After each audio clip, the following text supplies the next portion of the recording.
Thanks a lot, Catherine and Molly, for organising this and the invitation. And I would also like to begin by acknowledging that I am on the lands of the Wadawurrung peoples of the Kulin Nation down in Geelong, and to pay my respect to elders past, present and emerging. I'll just share my screen. So I'll just do a brief introduction, then Angie will do the bulk of it, I think, the heavy lifting, and then I'll come in at the end for a few further comments. So as Catherine mentioned, this paper is part of a larger project funded by the National Health and Medical Research Council on the commercial influences on assisted reproductive technologies. And there are 10 investigators in total, and including Catherine, who's here. It's Wendy Lipworth, I saw earlier in the, I guess, audience. I'm not sure, in the Zoom. Professor Wendy Lipworth at Macquarie University is leading the project. Catherine at Monash, as well as Liz Sutton, is also involved, who's at Monash and part of this group here, and a number of other important people are contributing to a vast array of different aspects of researching the commercial influences on assisted reproductive technologies in Australia. So we want to acknowledge their contributions to the overall study. The part of the project that we, Angie and I, have been looking at in particular is experiences of people in rural and regional Australia in accessing reproductive services. And we have a paper coming out shortly, co-authored with Wendy Lipworth and Ian Kerridge. And this paper is coming out shortly in the Journal of Bioethical Inquiry that overviews the ethics of space and location for accessing reproductive services in Australia, and partly how commercial organisation of health services can exacerbate challenges to access. So if you'd like a preprint of this article, please send me or Angie an email and we'll happily make that available. So in our talk today, however, we have chosen to focus on the participants' responses about clinical spaces and the aesthetics of those spaces. And we won't be reading out lengthy quotes, although we will include some of them, but many will appear on the slides. And we did not explicitly ask participants about aesthetics, but this is something that a number of them brought up as an aspect of their experience of reproductive care, that at times made them feel welcome and at ease, while in other cases was seen as off-putting or alienating. So we'll give a brief overview of what the participants said, but more, as I said, on the slides, then examine how these comments, examine these comments drawing on feminist bioethical theory, as well as critical race scholarship, to outline how the aesthetics of reproductive spaces assumes and produces certain kinds of gendered and race subjects. But first, I'll allow, well, not allow, but Angie will take over. Angie. Thanks, Chris.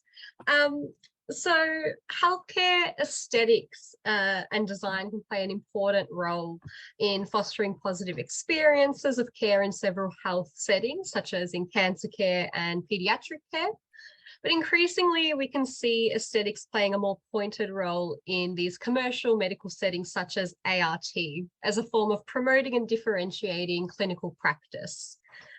So Freya Stolberg-Alto writes in their book, The Aesthetics and Architecture of Care Environments, that clinical design and aesthetics is not simply a perceptive experience, but it's enmeshed within the norms, values, and expectations of patients and the clinic. So as patients sense the aesthetic dimension of the clinic, they also come to experience the normative assumptions embodied within the design of a clinical space. So we follow from a literature on the bioethics of architecture, which likens the design and infrastructure of care environments to medical interventions, to analyse the role of aesthetics play in normalising and socialising gendered, depoliticised and commercial expectations of ART. So while aesthetics hasn't been given much consideration in reproductive ethics literature, feminist theorists have examined the role of images in shaping discourses around reproduction and broader women's healthcare. So Catherine Mills herself has provided insightful analysis of feminist literature around the role of fetal images in evoking sympathetic imaginations within anti-abortion debates, and how this plays about this kind of embodied ethical relations that it cultivates throughout pregnancies. And so, while that's quite a short analysis of quite a complex argument, what these images reveal is that there's an essential role that these play in shaping imagined futures of reproductive care. And so these imagined futures of reproduction are similarly embodied within the aesthetics of ART. And one participant we had, Eliza, who her quotes are up on the slide, reflected on the images of pink squeegee babies. And so Eliza's reflections on this image is set against the commercial imperative of ART clinics. Ultimately, that while patients are aware that there's a business in ART, the soft aesthetics eases patient minds. And so this aesthetic sense of the pink squeegee baby in ART clinics rearticulates the imagined futures of patients in seeking assisted reproductive options. This image within clinics helps to reiterate patient desires of parenthood, whilst personalising the clinic and making invisible the commercial incentives of ART clinics. Conversely, the pink squeegee baby potentially provides patients a reproductive imaginary, which sees them returning to the clinic to achieve their ambition of parenthood in light of so-called failed treatment cycles. So we see here how the aesthetic image of the pink squeegee baby with one image on the slide can ultimately affect the commercial imperatives of ART clinics throughout imaginaries. And Eliza's story also highlights how a culture of pink aesthetics similarly shape imagined realities, norms, beliefs and values in women's healthcare. Although there's little bioethical scholarship on this or within the ART literature, we draw comparisons with pink aesthetics in breast cancer awareness to understand its effect in commercial ART. So Gail Sulick's Pink Ribbon Blues, How Breast Cancer Culture Undermines Women's Health, explores and problematizes the history of breast cancer advocacy by analysing the influence of pink ribbon culture. And so broadly defined, this pink ribbon culture is grounded in, quote, deeply held beliefs about gender and femininity and mass-mediated consumption, whereby it's transformed the way breast cancer has gone from an important social problem that requires complicated social and medical solutions to a popular item for public consumption. In her book, Sulick ultimately traces how this culture works, what it creates, and how it affects the experience of breast cancer for survivors and supporters. So we draw this broad idea of the pink culture in breast cancer awareness into the ART space, as shifting the discourse of fertility treatment from one of illness towards one of female empowerment and autonomy. We also draw upon similar parallels in the feminist critique of discourses of individual empowerment and commercialization, which distracts from the broader political, environmental, social, and economic factors undermining women's health and reproductive justice aims. So by examining this conjecture of clinical design, promotional materials, and patient experiences, we can see the more perverse impacts of ART's pink aesthetics as feminizing infertility and endorsing commercial interventions. So through the commercialization of art, a trend of boutique clinics has transformed this aesthetic experience and the expectation of fertility treatments. And these are some images of these pink spaces. And so Veronica's statement, which is on the slide, that it's nice to go somewhere pink and pampering, signifies this shift in clinical design and patient expectations. These boutique clinics offer a clinical experience which feels outside the hospital, often attempting to adopt aesthetics of a spa or hotel. So 2 examples in Melbourne embodied this shift. First, we have No. 1 Fertility Clinic, which the images are on the slide. And this has a very distinct pink aesthetic, which seeks to ensure patients do not feel like sick women. And with multiple clinic locations for consultations and procedures, each clinic site adopts a certain aesthetic. So at the Pink Palace, which is on the slide, this is where the infamous life-size cutout of George Clooney is. A neon pink sign with the words fertility queen. You see light pink walls, pink velvet couches, an array of floral arrangements and various trinkets. The Emerald City, which is the, and then that's the little video which shows some of these trinkets on their Instagram site. The Emerald City, which is the embryo transfer clinic and where the laboratory is located, doesn't necessarily adopt a pink aesthetic, but still maintains this very hyper-feminine style. So you see similar neon signs that say, "Welcome to the Emerald City." And the quotes on the slide as well show that this is an active thing that the clinics are doing to make these sites feel warm or like welcoming spaces through the use of this aesthetic. So you see floral wallpapers and green velvet lounge chairs where patients can overlook the Melbourne CBD. And so the names themselves, Pink Palace and Emerald City, capture this very fantasy-like imaginary and the aesthetic qualities of the clinic. The very name of the Emerald City is rooted in the Wizard of Oz story, and so it reflects this end of the yellow brick road journey. And that represents a space where patients can realize their reproductive imagination through egg retrieval and embryo transfer procedures, hopefully reaching their end of the yellow brick road of infertility. And so as a result of this unique clinical aesthetic, the clinic has garnered significant media attention, with the Sydney Morning Herald publishing a profile in 2020, and quite a lot of people in our interviews also refer to it as being recommended based on the aesthetics itself. Similarly, elements of these pink spaces can be seen in promotional material and social media posts of another boutique clinic, Women's Health Melbourne.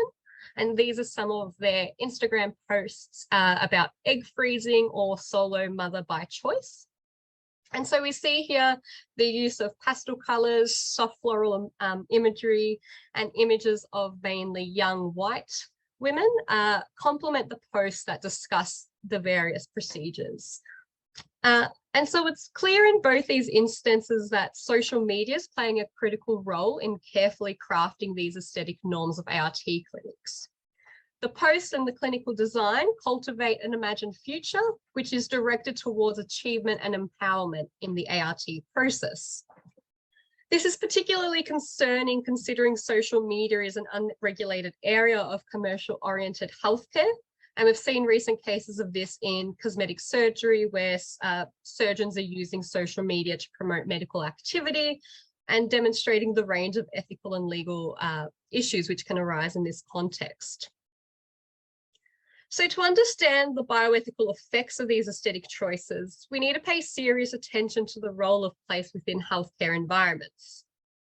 The concept of therapeutic landscapes, which refers to the physical, social, and symbolic dimensions of place, offers an initial analytical framing here. So Thomas Gearin in 2000 has argued of the agentic status of place, which emplaces social activity, meaning, and norms. And these Foucauldian approaches to place as embodying practices and meanings is also reflected in STS contributions to healthcare, which examine the embodiment of social relations within health architecture. And while these insights are not given significant consideration within the bioethics literature, the importance of built space isn't new. Sociologists of health and architecture have followed the questions that sociologist and architectural historian Anthony King asked in 1980. And so some of these questions were, what are the cultural, social, scientific, welfare, technical, and other presupposition in a space's layout? What activities does it accommodate? What are the corresponding rules and regulations which govern the use of space? And to whose universe of meaning do such symbolic aspects refer? And so these questions are critical to a spatial bioethical inquiry, which is to seriously attend to the aesthetic qualities of clinical space. And with these questions in mind, we can start to see how gendered, commercial and biotechnological norms of reproductive care are built into the pink spaces of ART clinics. Silich's analysis of the pink ribbon culture is useful here, where she argues that the pink culture of breast cancer awareness limits the, quote, words, plot lines and imagery available to communicate women's varied experiences and ways of coping. The limitations of a pink aesthetics can be similarly traced in the ART context, whereby these pink spaces shape the discourses available to communicate experiences of fertility care, and more pertinently, the reproductive futures imagined and embodied. And so this discourse of empowerment and achievement is quite central to these spaces, and that overlooks discourses of mourning and grief, which doesn't have a space in the pink aesthetic. And so another central feature is to ensure that patients don't feel pathologized in accessing assisted reproductive treatments. However, in this attempt to demedicalize ART and infertility, reproduction is ultimately depoliticized, and complex and nuanced experiences of fertility treatments are flattened into discourses of female empowerment, which are embodied in this imagery of the pink palace. And this was a concern which was raised by Eliza in the earlier quotes, where she realized the emotionality of ART drives individuals to want to see the soft side of ART through the pink squeegee babies. But she also recognized its potential harm, as not all cycles see these results culminating. And so the aesthetics embody a part of the process, the failed and repetitive cycles of treatment, which is ignored and absent in the commercial marketing of ART. In the attempts to use aesthetics to take ART out of the medical, the diverse everyday experiences are lost. One participant also raised the way aesthetics aim to destigmatize the processes of ART can often have negative effects on those living through the experience. And so the participant referred to a Janaea campaign in 2020, and this is some images that were from the ad. And it adopted a cartoon aesthetic with pastel colors and represented cartoon images of couples, individuals, embryos and sperms set to the song, Let's Talk About Sex. And so the purpose of the campaign was to normalize accessing ART treatments as part of the diverse ways reproduction occurs. Online lifestyle news sites such as Mamma Mia reported how this advertisement was essential to breaking the stigma of IVF. And part of this destigmatizing drew back to the adoption of what the participant referred to as a cutesy aesthetic. However, the reality for the participant was that the campaign ultimately trivialized ART through this aesthetic. And so through these aesthetic attempts, we can see the minimization of the potential trauma, financial, personal, and physical, which is diversely felt through ART treatments. Additionally, the prominence and the emergence of this aesthetic in ART under the guise of empowerment and autonomy serves to further feminize infertility. The way these aesthetics adopt hyper-feminine qualities suggests a gendered account of ART access. So the cutout of George Clooney reinforces heteronormative accounts of reproductive care. And in thinking about King's question of the cultural theory that places embody, we can argue that these pink spaces further rearticulate the surveillance and the pathologization of women's bodies for reproductive futures. And ultimately, through these pink spaces, individuals shift away from sensing clinical spaces as environments of care. And so these are two quotes from a participant, Sandra, who compares two different clinics based on the feeling of them as being clinical or not. And so this pink aesthetic, therefore, represents what Daryl Martin, Sarah Nettleton, and colleagues refer to as the, quote, blurring of boundaries between the medical and the commercial. For these private clinics which have profit motives, certain biotechnological innovations, such as social egg freezing that we could see in the Women's Health Melbourne Instagram posts, are being sold through these promotional materials. The aesthetic also plays a role in shaping patient opinions of service quality, whereby pink spaces are used to differentiate a clinic from more traditional designs that represent a hospital architecture.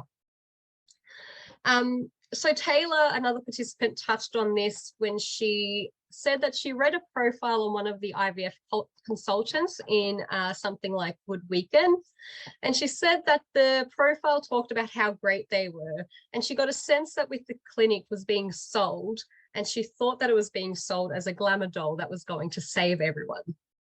And so the blurring of boundaries between the commercial and medical demonstrates the normalization of certain health issues through pink aesthetics as vital social problems, while maintaining the impression that important work is being done to solve it, wherein it's this kind of this cyclical motion where the aesthetics is normalizing the biotechnological interventions. And while this blurring, or what occurs as a normalization of the anti-institutional aesthetics, influences patient experiences of comfort and care. So David and Beverly Sloan in 2003 wrote in Medicine Moves to the Moors that architectural features are increasingly embodying commercial imperatives of medicine, and they're made visible through the importing of the hotel into the hospital. And we can see this shift clearly in the aesthetic comparisons of clinics by Veronica earlier on, who claimed it felt quite nice to go to a clinic that was feeling like a spa rather than feeling like a hospital.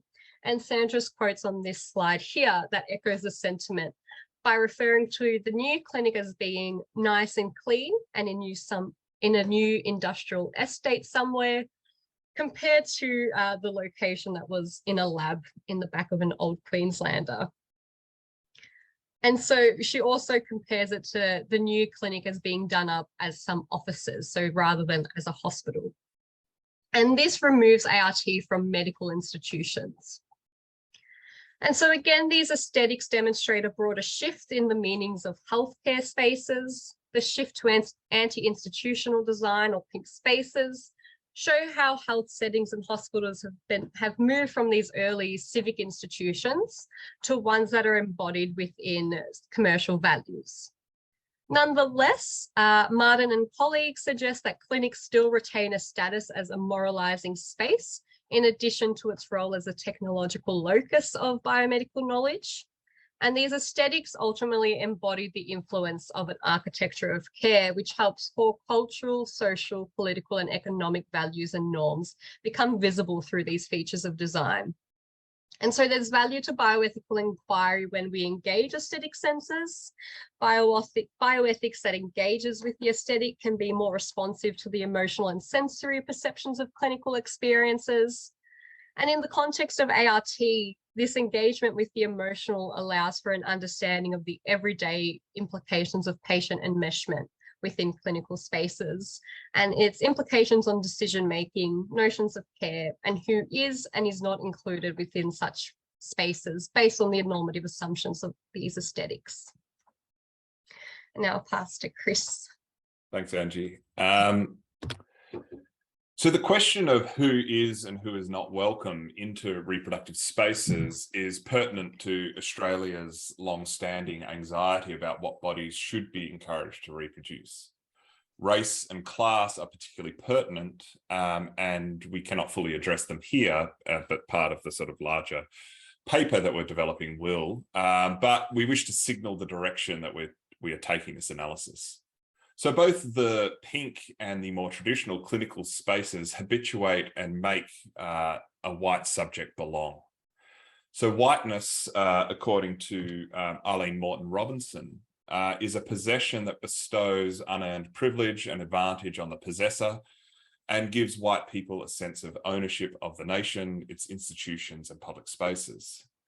And Morton Robinson documents the effects of whiteness that includes possessing and laying claim to a hospital space by recounting an anti-discrimination case for which she was called to be an expert witness. So a chapter in her book, The White Possessive, called Lisa's Story, captures that in detail. The anti-discrimination case was brought forward by an Indigenous enrolled nurse whom Morton Robinson calls Lisa. And Morton Robinson catalogues 14 incidences of racism within the hospital. Incidences included a nurse stating openly that she did not, and this is a quote, did not want to work in the same public space in the hospital with her. Although only a single case, Lisa's story demonstrates the power of whiteness to produce a space that normalizes racist behavior, while also making the presence of Black bodies seem conspicuous and out of place. Morton Robinson argues that Lisa's Aboriginality is a problem for white nurses because the hospital is their space. This problematic view is further demonstrated in remarks about incompetency, laziness, and dirt, which, to quote, reinforces the commonly held view that Aborigines contaminate the hospital space, which should be clean, pure, and white. So, Kamisha Russell's work on assisted reproductive technologies narrows Morton Robinson's general critique of whiteness to focus specifically on the way race is deployed as a technology in reproductive healthcare. Russell analyses the racialized construction of infertility in her book, The Assisted Reproduction of Race, and examines how, to quote, the norms of whiteness have shaped the social construction of fertility and infertility that ART practices. And we would suggest that aesthetics is also part of this construction of fertility and infertility. And drawing on the work of anthropologist Marcia Inghorn, Russell describes the racialized reality of what Inghorn terms the paradox of fertility. And the paradox being that poor women have greater rates of infertility than do middle-class women, but they receive less infertility treatment and are exposed to more childbearing related risks than more privileged women. So the racialized construction of infertility, which Russell develops further, is also enmeshed with local and global systems of inequality, and that the idea of race is used to police the so-called natural in ART practices. Continuing to develop the racialized paradox of infertility in the context of historical and present-day inequalities, Russell notes how the imagined hyperfertility of non-white people has appeared as the problem, requiring often oppressive technological interventions, while the imagined infertility of white people has appeared to be a legitimate source of political and medical concern, justifying the use of resources and empowering interventions. So as mentioned, throughout Australia's settler colonial history, whiteness and race have policed reproduction. That is, whiteness and race has policed who can and cannot reproduce here, whose fertility or infertility is considered a problem in need of remedy, and whose fertility or infertility is a problem in need of disciplining. Recent research has highlighted the way infertility among Aboriginal and Torres Strait Islander peoples is surrounded by silence, and that there is a lack of culturally appropriate service provision and lack of timely and affordable care in relation to a range of fertility services, but also assisted reproductive technologies. The recent special issue of International Journal of Obstetrics and Gynecology on, quote, a call for action in Indigenous and First Nation women's health and wellbeing, edited by Beverly Lawton, Marilyn Clark, Melanie Gibson-Helm, and Jacqueline Boyle, seeks to address some of these silences. They highlight that, to quote, compared to Indigenous and First Nations women, non-Indigenous women, particularly those from the majority colonising population, are privileged with substantial advantages in health and wellbeing. The issues affecting Indigenous and First Nations people's fertility and health in general are much more than access to reproductive technologies, but that is partly the point we are trying to sort of make here. The Indigenous-led research and community-based approaches in Lawton et al.'s special issue positively confront the silence or invisibility of First Nations and Indigenous peoples' reproductive health by challenging the norms of women's healthcare provision, such as persistent discrepancies in structural and social determinants of health, healthcare access and healthcare outcomes, systemic racism and trauma. The details and implications of these approaches cannot be entered into here, but if we, as bioethicists, health practitioners, and social researchers, narrow our perspective to ethics of reproductive choice in commercially oriented reproductive health industry, then we fail to account for reproductive justice and its entanglement with racial justice. like the co-option of the pink ribbon by the cosmetic industry to become a symbol of women's empowerment, non-failure, and autonomy, the pink aesthetics of fertility clinics as the extreme form of commercialized fertility industry creates a space where only certain kinds of bodies and infertility are welcomed and recognized as needing assistance, attention, and care, provided they can pay for it, of course. So thank you. Yeah, open to questions and discussion.